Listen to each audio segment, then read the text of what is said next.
The U.S. National Security Advisor and his Russian counterpart have held more than 5 hours of talks in Geneva, but John Bolton didn't give much away to reporters at a short news briefing afterwards. I think we made a lot of progress. We identified certain areas where lines of communication could be restored. There were some where the areas of disagreement remain. We didn't see much utility in resuming discussion. There are going to be some things where we're going to consider inside the United States government, consider more fully what our position is, and then decide to proceed from there. Well, this meeting of national security advisors was, well, the groundwork was laid for it when the presidents met in Helsinki last month.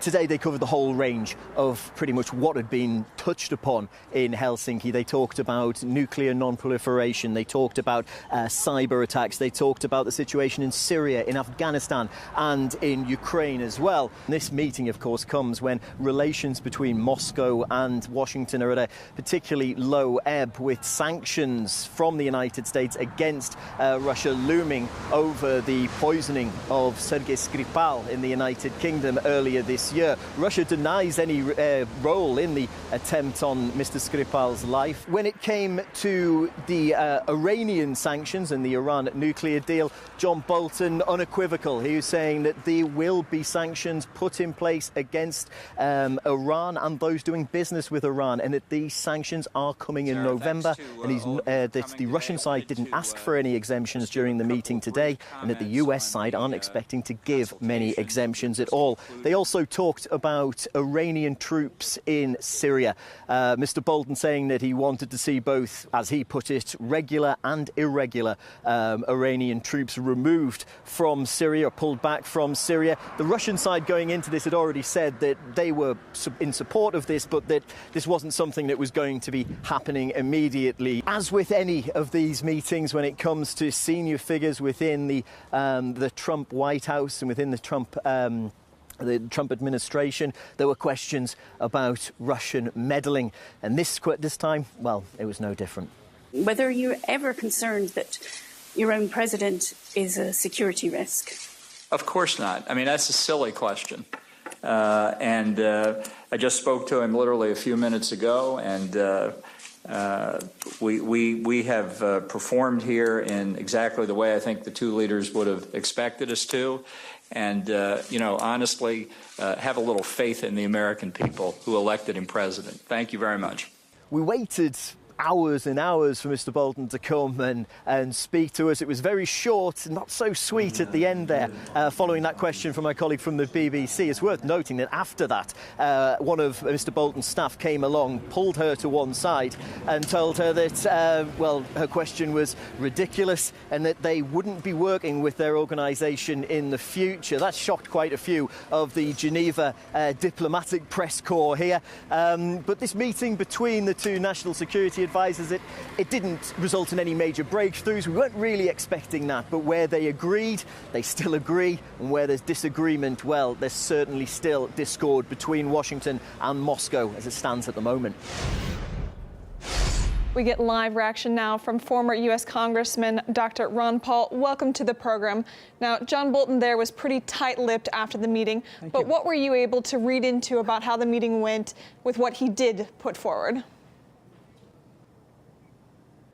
Well, I thought it was terrible. All he did was threaten people and assume that we control the world and we control everything. One thing that caught my attention was getting Iran to take out their troops. Now, that's a reasonable request, as long as the request is any foreign nation that has troops in Syria that have been uninvited should all leave together. That's what the problem is, this picking and choosing, that we decide and say, yes, he can have troops in here, not the other ones. But no, I think the threats and intimidation and the sanctions, it's just a penalty on the people. They never hurt the government. They just give incentives to the government. So I think this whole notion that sanctions are a weapon, and now we as a country, America's threatening even more severe sanctions. And I think that's the wrong way to go. I think sanctions are an early rehearsal for war. Continuing with what you mentioned about Iran, he said that the two had discussed a variety of ways for Iran forces to leave Syria. What might that mean? Well, I have no idea, but they're always negotiating deals and negotiations. But I think my position strictly is that the only way I can see it logically from a libertarian position is that people who aren't invited into a country shouldn't be there. So anybody that's there that has not been invited, so if somebody asked me opinion or if I were in government, I would just say the people ought to leave. And if it were my own government, which it is right now, my advice has been for a long time, don't go in and leave as soon as you can, because it doesn't help anything and it just leads to more trouble and it prolongs the war. I mean, look how long we've been in Afghanistan because of a similar situation. So I have no idea what he's talking about, working a deal with the Russians on how to handle the Iranians. But this whole thing that we have said that our goal, our stated position now, as stated by Bolton, and just by the way, Bolton doesn't speak for all the American people. He speaks for the neoconservatives. But the policy now is the goal is to seek that Iran cannot export 1 gallon of fuel. Now that's absurd. It's just wrong, and it's just going to lead to more trouble. And then other countries, will be sanctioned as well. And if Russia participates in helping Iran, then we've been bold and make these wild statements that, quite frankly, we shouldn't. And I'm not sure we could carry out all the threats anyway. Now, the specter of Russian meddling came up again and apparently kept the two from signing a joint statement. How long do you think that that's going to stay a sticking point between the two countries? I think for a long time. I don't think they're going to magically come to their senses and that we change our policy. We're very, very much engaged as interventionists. And then we have the issue of NATO moving eastward and not falling through our promises of keeping NATO away from the borders of Russia. And these things just add up. So I don't expect any magic, which is very, very difficult for some of us to totally understand, because we don't think our president really at heart endorses all these positions, of antagonism with Russia, and yet the people he has hired do.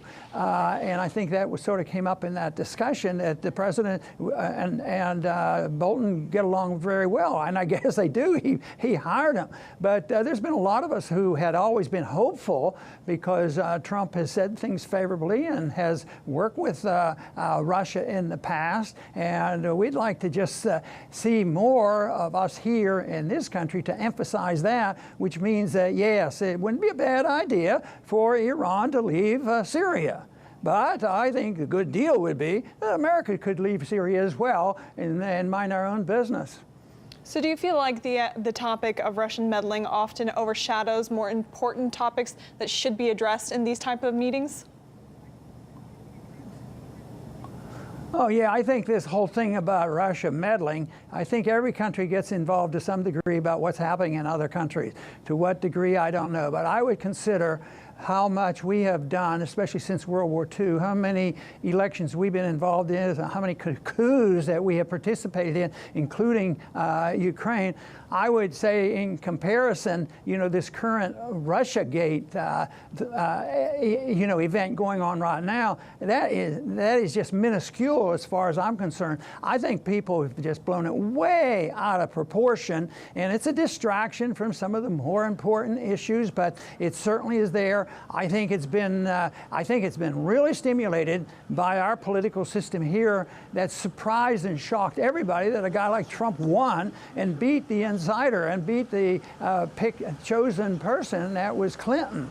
And they can't get over this. They're hysterical about it. And they even now, they take a position which they generally agreed with. Liberal Democrats used to be more on the side of libertarians about non-interventionism, but now they're obsessed with this. They're obsessed with the fact that Trump won. They're going to do anything to try to get rid of him. And I think, in a way, Trump may be in a box because he, might have a different position, as I suggest. At the same time, it's really hard for him to placate both sides. And I think that's impossible. And that's why I've always taken the position that you take the position of what a nation that believes in liberty should do and practice that and get along and talk with and trade with as many people as you can. I think that is what leads to peace and prosperity, which is the goal of my foundation. Peace and prosperity is done by talking to people and diplomacy and trading with people, not threatening people and spending hundreds of billions of dollars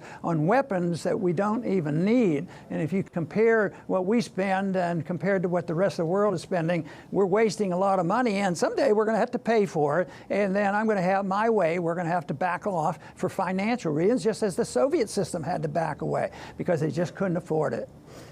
Bolton reacted to one question of a reporter asking whether or not he thought that the president was a security risk by dismissing it and saying, have a little faith in the American people who elected him president. Why do you think the media continues to zero in on those types of questions and those alone, more or less? Well, yeah, and it was Bolton, I believe, that said this, trusting the American people. What he's talking about is trusting in what he says.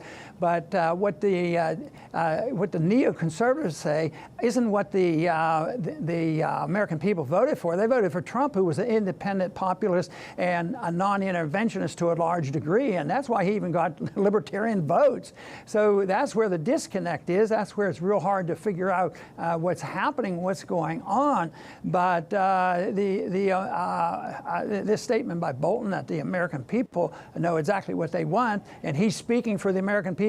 I'll tell you what, I know a lot of American people that aren't very happy with the neoconservatives, and I think they're on the defensive, and it's a mixture. Neoconservatives infiltrate both parties, and therefore sometimes, what the Democrats do and the Republicans do behind the scene, and that is to maintain the empire. That's the goal of the political system that we have, and this other stuff is just distraction. It's distraction on who has the power, who has the purse strings, who makes the decisions, and that is very, very important, and these fights are real.